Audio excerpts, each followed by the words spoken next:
Primeiramente, cumprimento a todos que estejam assistindo esse vídeo. Eu sou o Marcos Alexandre, aluno do terceiro ano lá de Meio Ambiente.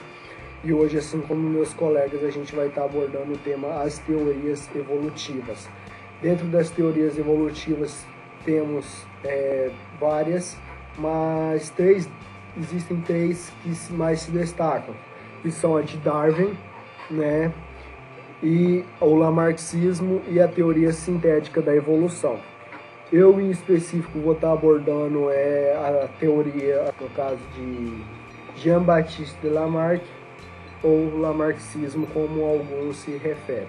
Bem, Jean-Baptiste de Lamarck foi um cientista francês, nasceu em 1744 e faleceu em 1829. Ele é antecessor de Darwin. Darwin veio publicar suas obras após a morte de Lamarck. Apesar de hoje sabermos que as teorias de Lamarck não são verídicas, não podemos dizer que ele foi um cientista errôneo. Até porque Lamarck não contou com os conhecimentos de genética que hoje nós possuímos. E sim, Lamarck foi extremamente importante para a evolução da biologia com as suas observações e as suas publicações. Lamarck publicou a sua primeira obra em 1801 e a ampliou em 1809, com a publicação denominada Philosophie Zoologique. E em 1815 a História Natural dos Animais Invertebrados. O seu trabalho de 1809 teve-se várias propostas.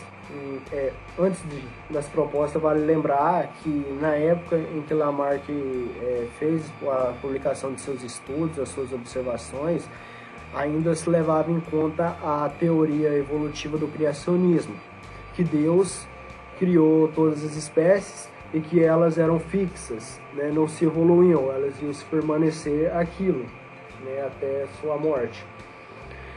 Lamarck foi um dos primeiros aí contra essa ideia. E dentro dessas teorias, dessas ideias deles, temos duas que se destacam, que são elas a teoria do uso e do desuso e a herança dos caracteres adquiridos. A teoria do uso e do desuso refere-se ao fato de que a pressão exercida do meio sobre uma espécie faz com que ela utilize um determinado membro ou músculo mais do que outro. E esse membro que é utilizado a mais do que outro, ele se evolui. E os que não são, poucamente são utilizados, são atrofiados. Mas não é assim, sabemos isso hoje. E a herança dos caracteres adquiridos vem na mesma mão que a do uso e do desuso, que essas características eram passadas do pai para filho, entendeu? De descendentes para descendentes. É claro, o esforço de determinado músculo, o trabalho de determinado músculo pode fazer com que ele evolua, como é o exemplo academia, o que leva ao aumento da massa muscular. Mas sabemos que não se dá para passar isso de um descendente para o outro. E um dos principais exemplos que ele utiliza para comprovar essa teoria dele era o da girafa e o das aves aquáticas. A girafa tem os pescoços enormes, certo? E ele dizia o seguinte, que elas têm esse pescoço enorme devido à demanda de alimentos que tinham nos locais em que elas habitavam, e que essa demanda encontrava-se em locais extremamente altos, nos topos das árvores, o que fazia com que as girafas forçassem os seus pescoços até o topo dessas árvores para conseguirem se alimentar, o que fez com que o músculo da mesma evoluísse.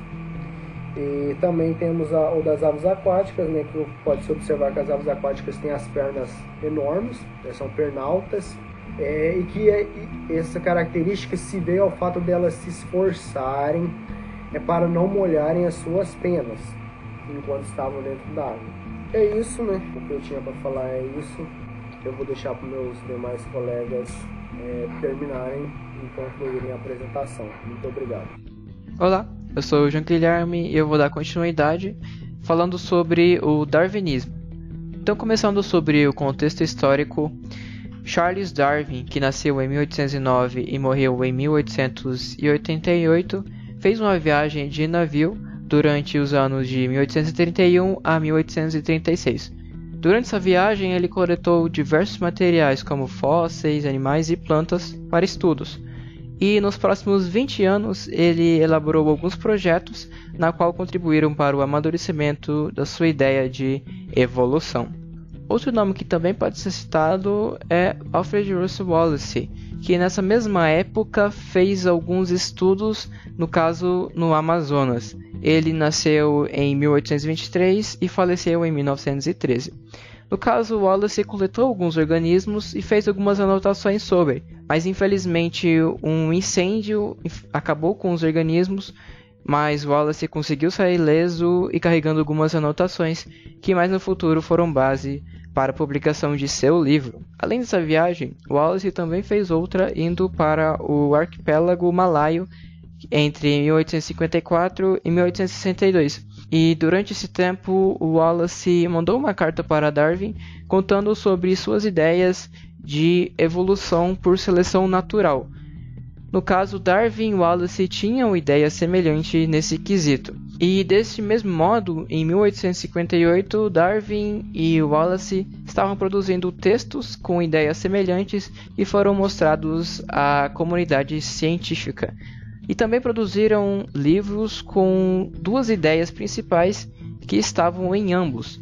O primeiro, que foi mais conhecido por Darwin, chamado A Origem das Espécies por Meio da Seleção Natural ou a Preservação das Raças Favorecidas na Luta pela Vida, em 1859, e no caso de Wallace foi em 1870, chamado Contribuições para a Teoria da Seleção Natural.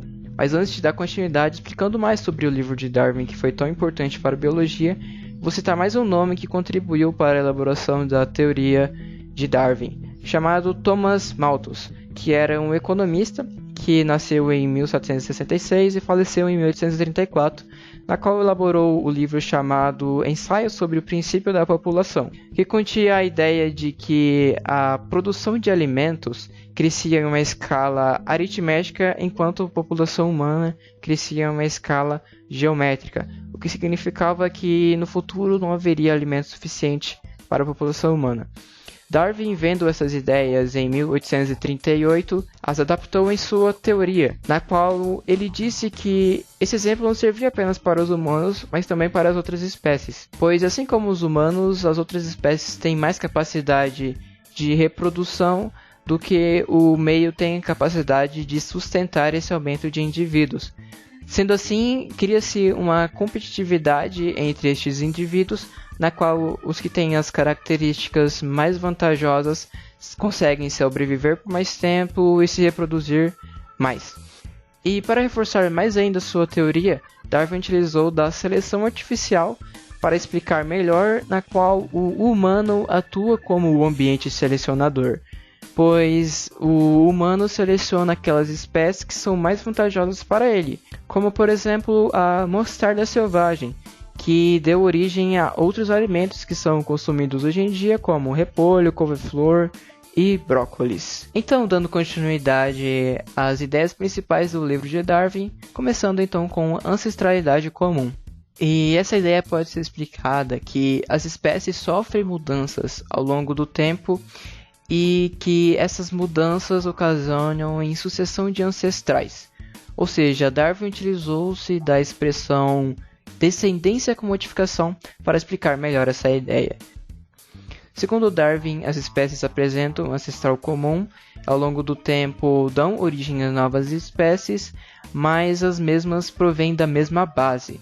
Isso pode ser observado quando vemos as características homólogas de algumas espécies, como por exemplo, juntando o morcego, baleia, os seres humanos e até os cachorros, que apesar de possuírem membros diferentes, apresentam elementos básicos na sua estrutura esquelética. Explicando então a ideia de seleção natural, fala que Algumas características que fornecem vantagem de sobrevivência são passadas de geração em geração, ou seja, características que são desenvolvidas de acordo com o meio que essa espécie está localizada, e que ao longo do tempo, de acordo com o modo de vida dessa espécie, ela sofre modificações. E isso pode ser exemplificado em uma das observações de Darwin na espécie de pássaro chamado tentilhão, na qual Darwin supôs que indivíduos dessa espécie migraram do continente sul-americano para algumas ilhas e lá esses indivíduos obteram diferentes características de acordo com o seu modo de vida e o meio em que viviam, como o tentilhão vegetariano das árvores, que acabou se adaptando a comer folhas, brotos, frutos e flores, ou mesmo o tentilhão canouro, que se adaptou a comer pequenos insetos, ou o tentilhão do solo, que se adaptou a coletar néctar das flores dos cactos no chão. Vale citar que, apesar de Darwin falar sobre seleção natural e das características que são passadas de geração em geração, ele não tinha conhecimento de como essas características eram passadas geneticamente. Isso só foi observado então no neodarwinismo. Bom, o que eu tinha para dizer era isso, e vou deixar a palavra com o Everton. Olá, eu sou o Everton e vou falar um pouco sobre o neodarwinismo, que também é chamado de teoria cinética ou moderna da evolução. Ele surgiu no século XX e está relacionado com estudos revolucionistas. Do natural inglês é Charles Darwin e as novas descobertas do campo da genética. As lacunas que surgiram após a publicação da origem das espécies de Darwin foram desvendadas pelo avanço de estudos genéticos. O neodarwinismo ele baseia-se na teoria por Darwin em reconhecer os principais fatores evolutivos e a mutação, a recombinação gênica e a seleção natural.